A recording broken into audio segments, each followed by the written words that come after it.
There is an emergency in Alberta, and this fire truck is leading the response.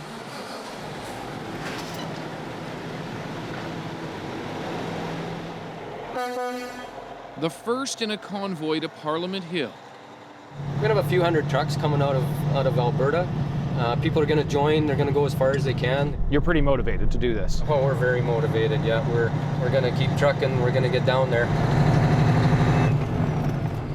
Glenn Carrott's oil field fire protection business is hurting. He's watched others go bust. So his protest message is straightforward. We just believe that Canadians are not happy with the current government, and we need them to listen to what's going on with our oil and gas sector. The convoy is part of the larger Canadian Yellow Vest movement. Every weekend in communities across Canada, there are protests like this, even in minus 30, those so committed to their cause. What are the things you want to be heard on? We need a government who champions our resources. It's just that simple. I mean, we're such a rich province. This is a federal government that has bought a pipeline that says that pipeline will be built. I don't believe it. We don't believe it. I mean, we don't believe our provincial government either. We don't believe it. We think it was bought to park it, and it's absolutely heartbreaking, all the people that have lost their jobs. Most of the people here are on board with Glenn and his convoy, but what they're concerned about varies widely. Messages over oil and the carbon tax are here, but immigration and the United Nations also dominate the conversation. My father was an immigrant, as well as my grandfathers. They came here to this country, and you know what they did? They earned their way through living. It wasn't a handout, and that's what it is now. Yellow vest means different things to different people. What does it mean for you? What are the core messages? Well, I just think we need to take care of our Canadian citizens first.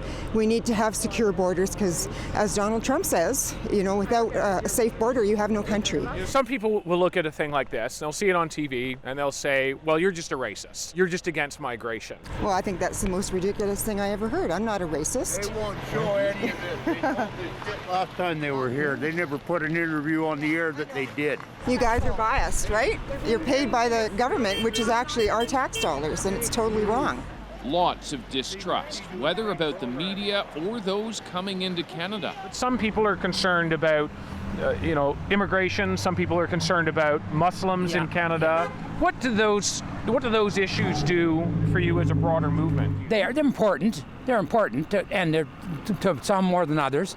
But they are a distraction for the message that we're trying to get out to Canada, that we need the oil light. We need pipelines. Would you rather not have those other distractions? They're entitled to stand here just as much as I am. But those mixed messages risk derailing the convoy's focus on oil and the economy. And has some questioning who else the movement attracts. People like Ty Hunt, president of the Canadian Infidels, otherwise known as the Klan.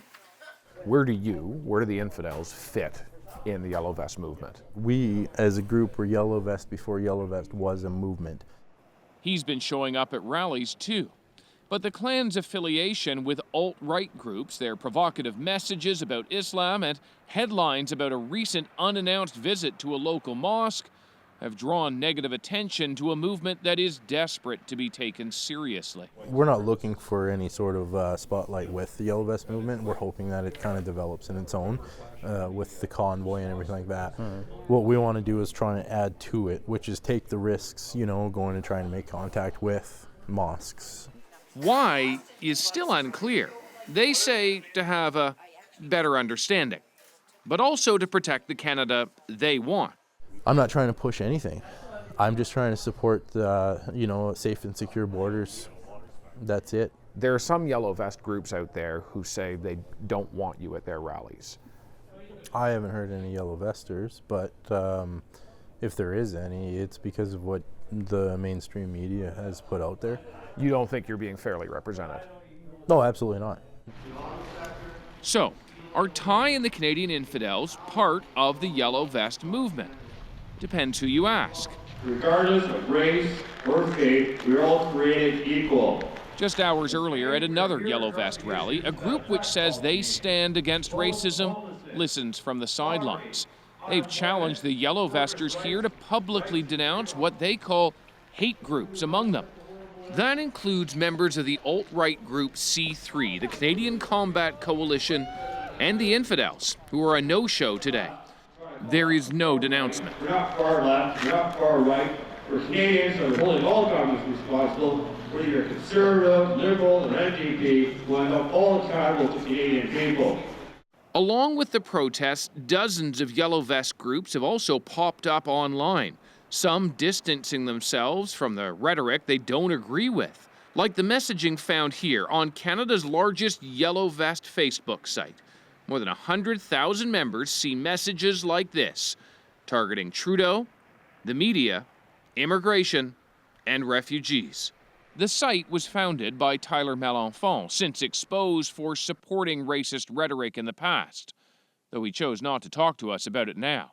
So these are some of the things that we see there. You know, we owe illegals nothing. We owe our veterans everything. Are you surprised that this exists in Canada? No, I'm not. Reza Hazmath is a political science professor at the University of Alberta. Like, there's a lot of noise around immigration. There's a lot of noise about things that have very little to do with their core message. And the core message is, look, they're losing their jobs.